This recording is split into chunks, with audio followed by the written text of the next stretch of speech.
So? Yeah, so it went just like you wanted. Assuming the dead drops are a real thing, feds are gonna be on them. The feds? Yeah. DEA. There's a matched pair of them, and they're into this with a vengeance. I mean, think feeding time in the lion cage. Your guy is now a confidential informant. What do you mean, like a rat? No, he's not a rat, no. I mean, well, if he's a rat, he's your rat, so. Right, Put it like this what? way, You the motherfuckers. You now have a hotline to the DEA. And not just now, anytime. But the deal is, at some point, you might hear that Domingo is a snitch. You gotta know, he's not. And what do you care? Well, all due respect, you're paying me, but he's my client. I'd like to keep him alive. And one more thing. You're gonna have to find a different attorney for future endeavors, because my schedule is just very, very tight. You'll make time. It's not about what you want. When you're in, you're in. He knows all about that.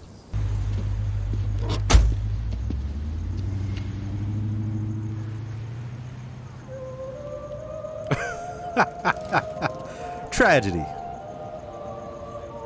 When you're in, you're in. I got a continuance. It's okay. Call his aunt and make sure he's all right, and ask how I can get in touch with him before his next hearing. And if she doesn't know, call the rescue mission shelter on 2nd. That's his backup. Will do. All right, good job, Steph. Thanks, Kim. Get home safe. Yep, have a good evening.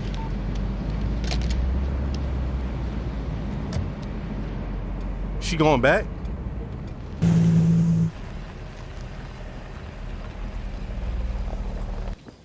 Can we start over? Say what you came to say. I went to a real estate office. I found some houses I think you might like. Well, he took that shit. This He's one's like, on half an acre. This one right here. Toss that paper.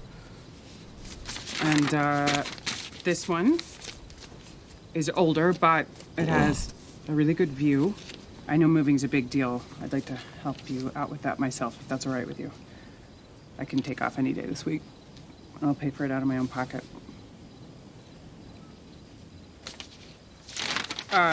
This one has 3 bedrooms. What he said, there's a hint of truth to that. There's people who do that. I'm doing this, make myself feel like I'm different. Her doing this is her proving she's different. Because she could just have let the system eat this motherfucker. You feel me? But she's like, nah, if I'm really about helping people, here's my chance. There's somebody to help right in front of me. Why not help him? You're right. I can't pretend to understand what you're going through. I've never owned a house. My family never owned one either. We never owned anything.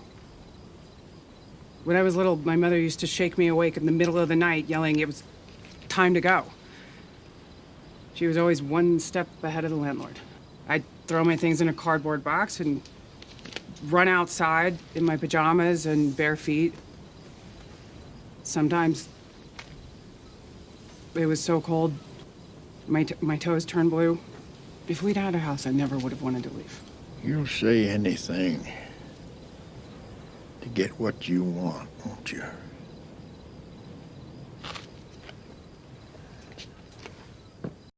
Yo. When was this? Today. Do you have the agents' names? The lawyers got him. What are you doing? Shutting him down. Put it away. Lala will know someone talked.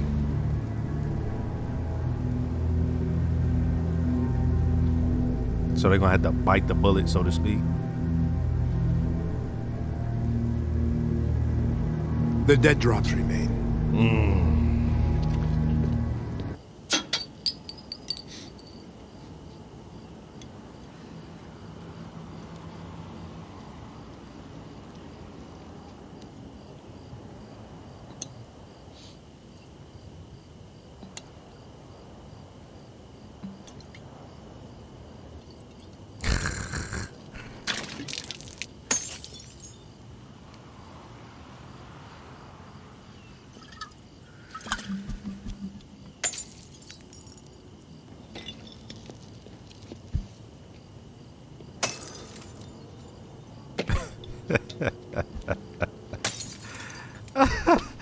I would call the authorities on their ass.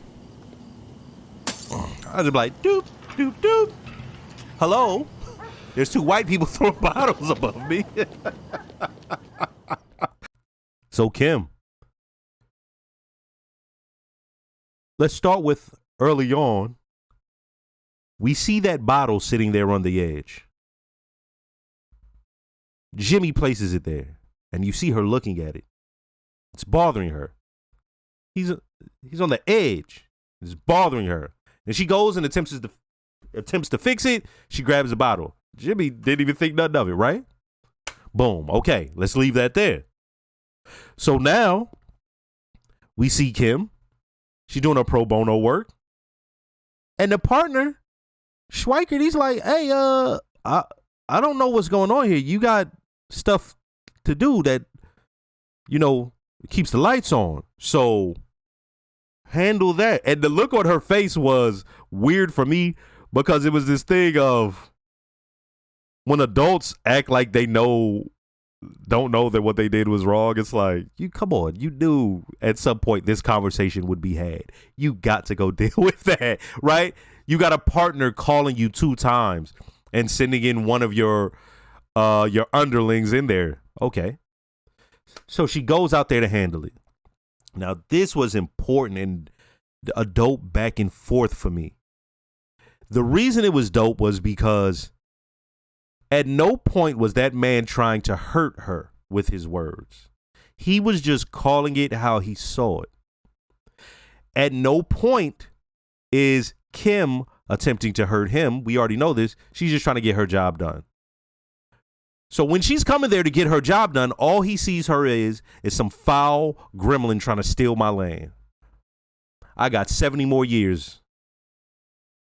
She's like, you understand, you may not know this or whatever, but in writing, it states that they can buy you out. He's not trying to hear that. We can understand that. But he keeps going. And at a certain point, he lets her know, you think you coming down here and you're helping me out and you think you're cleansing your soul and cleansing yourself by being one of the rich ones who help the poor folks. And he could my man was reading everything about her. And when she responds, because remember, I'm cheering him on, like, talk to her. And I liked it because it was about. So she comes and she starts talking back. And she says, who do you think you are? All these other people, they left. They got bought out. You got to go. You know what I mean? The law works how it works. Okay. And then she's like, and now we taking that off the table. The sheriff will be here if you still don't leave. And I'm like, hey, that was dope. They both just speaking truths. All right. So she's driving. Kim is. She's handling her pro bono work over the phone. And you see her thinking. And at first I'm thinking, yo, is she going to crash? No. She's handling pro bono work. And it hits her. It hits her. What he said, it made sense. But also, imagine she's in the middle of doing her pro bono work. She's like, yo, am I just doing this to try to cleanse my soul or cleanse me of what I've done before? Or am I really this person? We're going to go back. I'm really this person. I'm going to go back and help this man out. So Kim goes, and I'm looking at this like, how's this going to go? I didn't really suspect that he would take her up on offer, but I didn't expect that he would have he would say the things that he said. So when she tells that whole story, I'm like, oh, shit. I didn't think of it as her emptying the clip. I thought of it as Kim is really trying to connect and help this man. And then he said something so real and it meant so much. And I'm going to explain why it meant so much. He said, you'll say anything to get your way, huh? That man went back in the house. Here's why this is important, because the way he's speaking to her is not to hurt her. He's an outside individual. He's a man who's just dealing with her on a adversarial level. Okay? But not as enemies or something like that, but just on some, we see what it is, right? So everything he's saying is not to hurt her. He just calling it how he see it. He just spitting facts. He just reading her. So that hits right there for Kim. That's something different. That's different than her beating up on herself. That's a motherfucker telling you, I see who you are. I see what you are. And for him to say, you'll say anything, it's like, ew. Yeah, you will. You literally went into your bag and pulled out childhood trauma. Like, it seemed dope. And we like, oh, shit, she may do it. Now, I will also say, this works because of so much of the buildup of the character and what we've seen over these seasons, these 4 seasons going into this 5th. And so it makes sense. You couldn't pull something like this on just any other show at any other time where it happens this way. And it's like, okay, and no, there is no okay and here. We understand what just took place there. She got red and it hit her in a certain way. To bow. They're on the balcony. So they're sitting on the balcony. Now remember, she saw that Jimmy on the edge. And then Jimmy is over the edge, dropping and catching. Well, as we saw in this episode, and as Ignacio told Jimmy, Saul, yo, you in this. You got to deal with it. Eh? Like, you don't get to choose and pick and choose. You in it now. Right? So he's on a whole nother level. That him dropping the bottle, that's symbolic because that's where he's at. Like, my man's about to straight up fall. And then I see her and I'm like, okay, I understand what's coming with this because this has been symbolic. She had the bottle on the edge? And I'm like, no. And I'm like, is she just going to drop the bottle? So I landed on that. I'm thinking, Kim's going to drop the bottle. When she just threw it, it's like, oh, she's like, fuck it. This is who I am. Now, we see when Jimmy has her by his side doing the scumbaggery, it's almost elation, right? His boy, oh man, name start with M. Can't remember it. He got the ring from him. Marco. Is it Marco? Holy shit, almost forgot. When my memory shot, man. I ain't been getting sleep. That's how that shit go. But that's who he had somebody by his side. So he got giddy almost, right? Like on some adult shit. Not something like, but it's like on some. So they both start throwing bottles until somebody comes out and sees them and they scurry off. Because that's their connection right now. And Kim is who she is. And I wonder if that right there was like, yeah, that's who I am. Because an outsider saw it. And she wasn't even trying to do no scumbaggery to him for real. She just enforcing the law, which we all have our problems and issues with, right? A lot of us would, some people were like, get off the land, right? Like when the motherfuckers had their guns out and was pointing them at federal agents like, this is our land. We all was like, man, get off. But then when you see a guy like that, he's just a regular dude. He's trying to fight. We feel how we feel, but it's what it is. In the system, how it's set up, that's how it goes. But my man called it like it was. So it's not just he called it how he see it. We, the viewer, heard him say it, and it touched us because we like, ooh, look what he said about Kim. Let's go to the other side of it. I saw Hank recently, right? Somebody had him on Cameo, and they had him say this thing, don't be a sussy baka. Y'all can look that up. Y'all probably won't get it if you're over a certain age, right? You got to know what sus and what baka means, right? That's funny. But the fact that somebody had him do it on Cameo, I was like, oh, that's funny. But he's become the reason I'm bringing that up, Hank, and the actor who plays him, has become so ingrained, right? Like, people fuck with him in a certain kind of way. So when I see him, I'm like, oh, shit. Saw that much of him. And I'm like, oh, we know who this is. How's this going to go? And they came in, and it was like they had never stopped doing it. No lie. Just like a Breaking Bad scene. They got those eyes where they just are piercing through the suspect, like the person they're questioning. And now we go into Saul, utilizing tactics that we've seen him use before. Whoever he's trying to work his magic on, he doesn't just outright do it. He lets them go into it. So they're almost about to walk out. He's like, contingency. They're like, contingency? Contingent on what?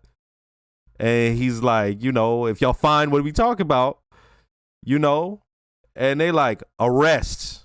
So that's where I was like confused a little, because I'm understanding this is going after Gus, but I'm like, arrests? Okay, we'll see how that goes, right? But what I do find interesting is Gus's way of handling it, because he has to handle it that way. So, of course, Ignacio goes and tells him, and Gus is pissed. He got to take this L. And my man was about to like, hey, I'm about to kill it. And at first I was confused. I was like, about to kill it? What? Well, he said, shut it down. My man was about to shut it. I'm like, what? He wanted to shut down the drops. But they was like, Lalo will know that somebody is talking. So they got to just eat that. And he was livid. Livid. He's not just going crazy, but you can see the fire coming off of him like, motherfucker. And that motherfucker Lalo, he's doing what he's doing because he's trying to poke holes into this thing and see what comes out of it. All right. Saul, as I said, he got told by Ignacio, like, hey, look, yo, you are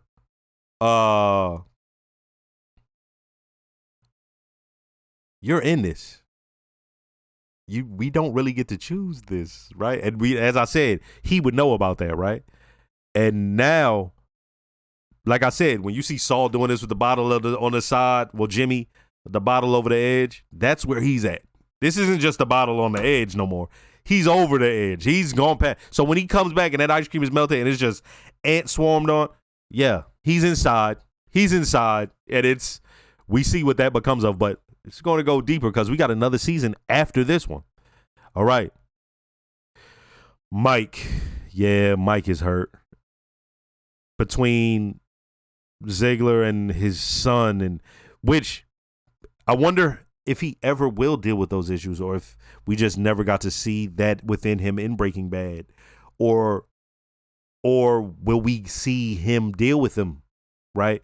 But even still, when he wanted them to take down the Sydney Opera House, the picture, I'm watching it, and it's not even that I forgot. I just wasn't thinking it. I caught it, right? Like, oh yeah, that Ziegler, his pops designed that. Like, it was a big deal. That was a thing where, and it's like, oh, that makes it even more different because remember, we were saying how that man was like his son in that he wasn't like the wolves that were around him, right? And then you see something that his father had something to do with. It's like, oh shit, right? Hey, I like this. This was a real symbolic episode between the ants on the ice cream, the Sydney Opera House, the bottle on the edge. Yeah, like what they're doing is dope.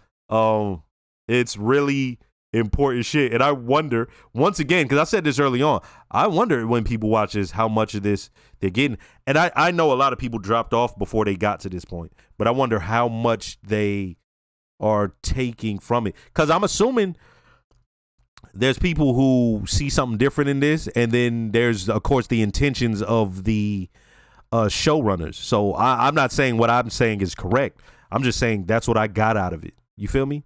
Hey, next episode.